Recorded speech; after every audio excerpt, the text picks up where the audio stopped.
welcome to this live edition of Ask the Service Provider.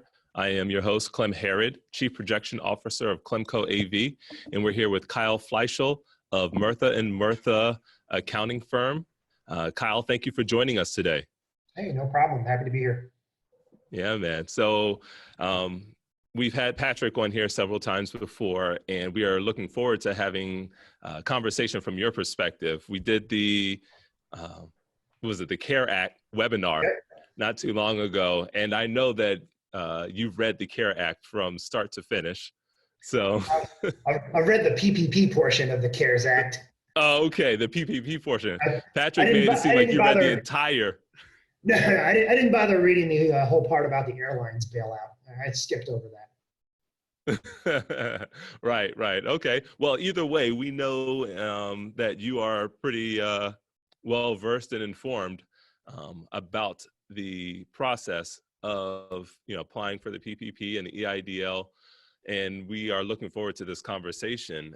I know one thing that you and I have spoken about was the fact that I did receive my PPP, and with that comes, yes, you received the money, which it didn't take long for it to be deposited in my account. It actually, after receiving the phone call from my bank, I was then notified that I'll receive an email and need to fill out answer a couple of questions, and then the money was deposited into my account probably 2 or 3 days later. And with that was the contract that I received. So, you guys being my CFO and handling that, and I sent it over your way, and you did throw out the disclaimer, I am not a lawyer. However, I am not a lawyer. However, these are the things that I noticed from this agreement that you signed in order to receive this funding. And that's kind of some of the things that I wanted to go over today, but also just understanding what that forgiveness process will look like. Yeah, absolutely. So, and the contract that you sent me, it's pretty standard. I imagine most banks will issue a similar contract. Again, it's a bank by bank thing. Each individual bank submits their own version of the contract. And there are some provisions of the contract that the CARES Act specifically spells out.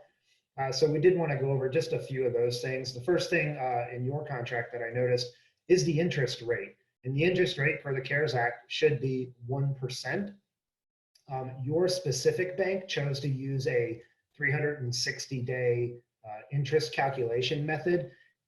Basically, all that means is take the outstanding amount, divide by 12, and that's what your interest portion will be per month, as opposed to a 365-day interest rate where they actually break it down and charge you interest every single day.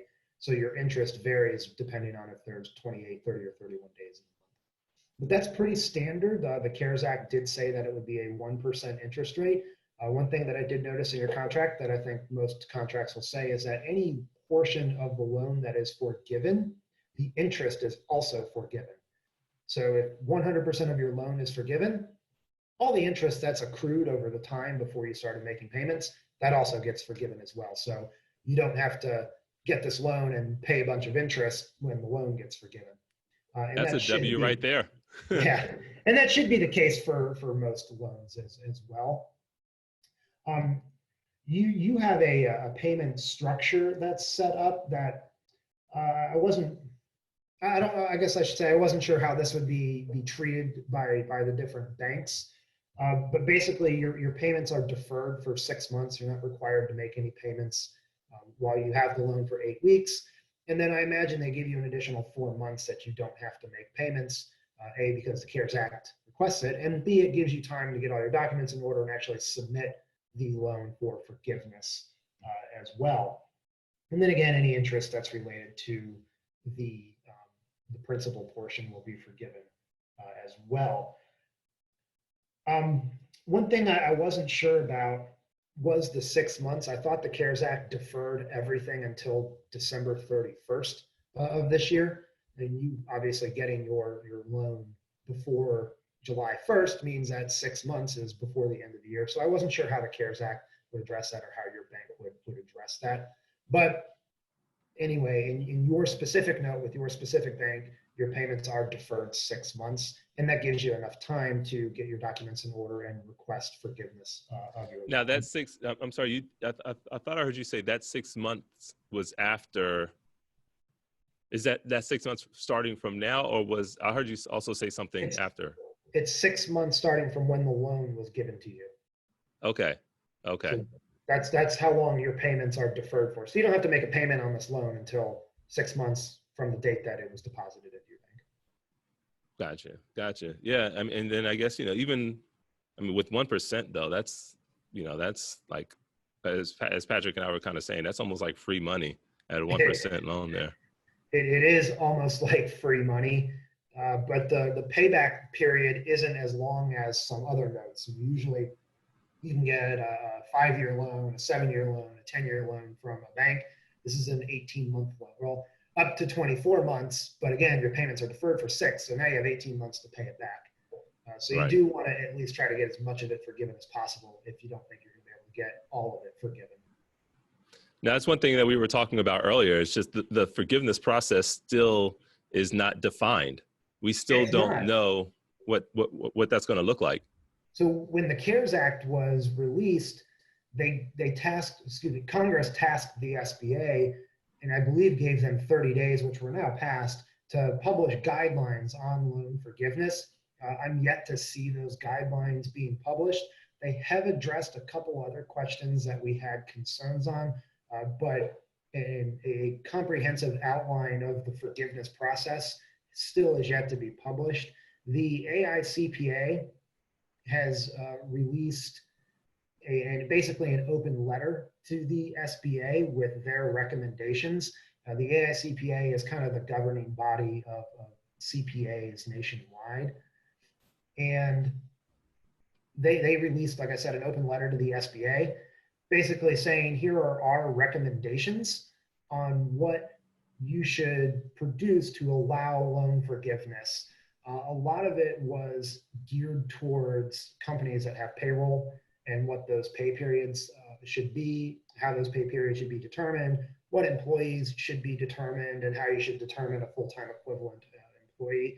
There wasn't a whole lot for independent contractors or 1099s or taxpayers who file a Schedule C rather than a business return and don't necessarily have payroll. I have some ideas on how that should be addressed, but we're still waiting on the SBA to release those guidelines. Right. So meaning that's still all up in the air. It was said, we were told that the 1099 contractors, they can apply for the EIDL, they can apply for Yep. The PPP, but now it's like, okay, you had mentioned something before about the 1040. Yes. So your Schedule C is what you'll file as a independent contractor, sole proprietor. Well, you're not supposed to put yourself on payroll. Your income is just determined as your net income on your Schedule C at the end of the year.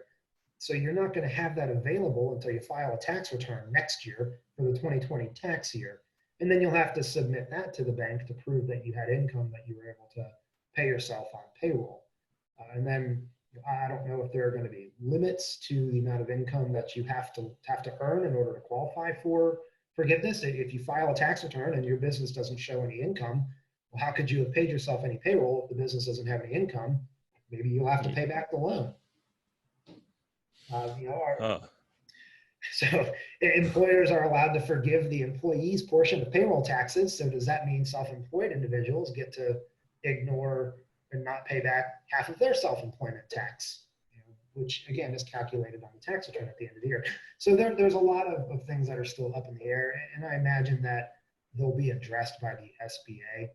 These aren't simple tasks or simple guidelines to produce. Well, it almost feels like that 6-month deferred payment is so that everybody else can get their things in order as well. It's exactly what it is. It's so that it'll be a lot easier for companies that are running payroll.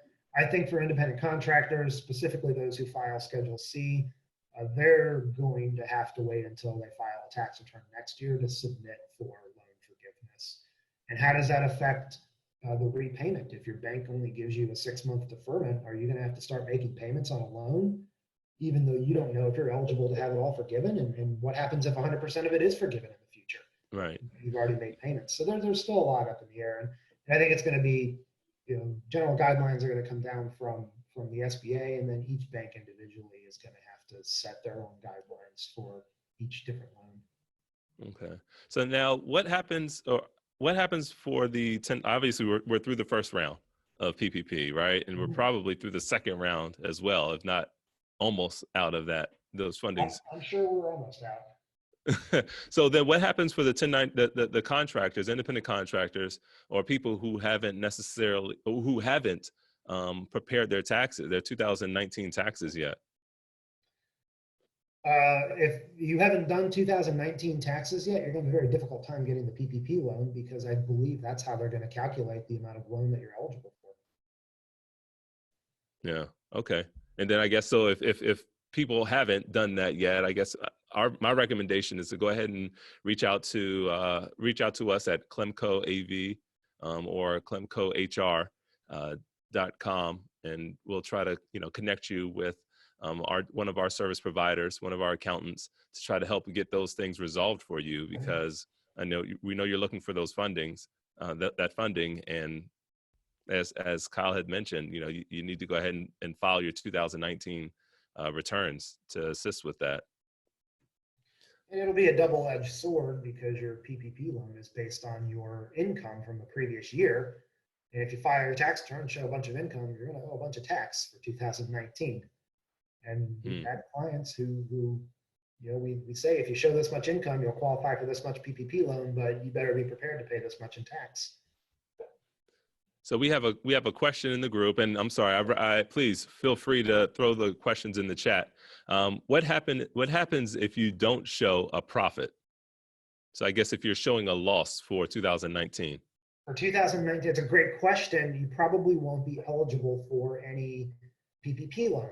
As a Schedule C filer, your net income is considered your payroll. And this is how I define payroll, but I look at it as anything that you pay payroll taxes on. That's your Social Security and your Medicare. As an independent contractor with a Schedule C on your tax return, you pay payroll taxes on the net income of your business. So I would consider your net income to be your payroll. And if you don't have any net income, then you technically don't have any payroll. And the PPP is a loan tied specifically to payroll. So if you don't show any income in 2019, I don't think you'll be eligible for any PPP loan. And the follow-up question was, how does that factor if you're a single member LLC, Schedule C? It's the same exact thing. It's another great question. I have this conversation with clients a lot. An LLC actually is not a taxable entity. When you are talking about taxes and Schedule C, LLC means nothing. An LLC is a legal entity that's established with the state, but the IRS actually does not recognize an LLC. They look to the ownership structure. So if you are a single member LLC, the IRS, for tax purposes, considers you to be a sole proprietor, and you file Schedule C. And everything that we've been discussing has been a Schedule C. Now, I know I file as an S Corp. Yes. So an S Corp is a taxable entity, but it is not a legal entity. So you have set up either an LLC or a corporation with the state of Florida, and then you have made an affirmative election with the IRS to be taxed under a separate set of tax code laws called Subchapter S. Okay, and then that's where I'm paying, paying my taxes and my payroll and all of that type of stuff on a monthly basis. So as on my payroll, I guess. As a sole proprietor, the tax laws say that you pay self-employment taxes on your net income. As an S Corp, the tax laws say you do not pay self-employment tax on your net income. Instead, you must pay yourself a salary, and then your payroll taxes come out of your salary. Okay, let me see. This is a question here. So how does the SBA IRS evaluate payroll paid via payroll company like ADP in a situation that a company shows negative profit for the year? So that's actually fine if you're using a payroll company. Doesn't matter that you've showed negative profit, you still made those payroll paycheck. You still cut paychecks.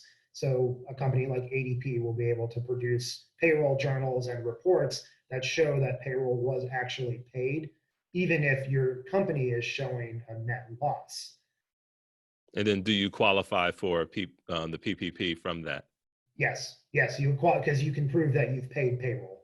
So I actually do have an owner of a company. She's a single member LLC. She files on Schedule C, but she has employees and she has payroll journals that she can gather from her payroll provider. Even though her company shows a net loss on her Schedule C, she has enough money to pay her employees, or excuse me, she has payroll that she pays her employees. So she'll qualify for a PPP loan that way, but her herself is not on payroll. If she wanted to qualify for a PPP loan using her business to pay herself, she wouldn't be eligible because her business doesn't have any income. But because she has salary and she's paying other people, she can get a loan to pay those other people. So then part of that, what I thought I heard you say, that it doesn't matter if you're the only employee of the company and paying yourself. If you're the owner and you're the only employee, you're not an employee, you're an owner. So there are no other employees. The owner's net income on their Schedule C is considered their payroll because you're going to pay self-employment taxes on the net income of your Schedule C. Okay. All right. Now, if Well, you I own mean, your own business, if you own your own business and you file Schedule C, but you also happen to have employees and you run that payroll through a payroll company, you will be eligible for a PPP loan there because you're paying payroll to other people. perfect. Well, I just want to thank you so much for your time, Kyle. I mean, I know Patrick couldn't make it today, but we're glad that you were here to assist and provide such information. Is there any last minute things that you want to share? Yeah, so people can go to treasury.gov and they can click on the COVID-19 emergency loans, and you can actually get to the Paycheck Protection Program website and look up some good FAQs, information for borrowers, and then they also have statistics as well on the program. So they published something. This is just for round two. That was the additional, I believe, $391 billion that they approved. Through May 1st, they had given out about half of that. Wow. So I Wow. imagine in another, probably by the end of this week when they publish their next round, we'll see that the remaining portion of the second round has been exhausted. Okay.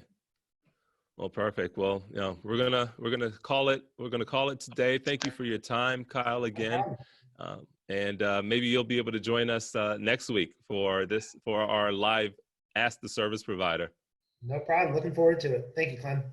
No problem. All right. So, as we previously stated, I'm Clem Harrod with CLEMCO, and our mission is to coach, lead, educate, and mentor and provide these type of resources for independent contractors all over. So please tune in to our live Ask the Service Provider webinars where you have an opportunity to have your questions answered.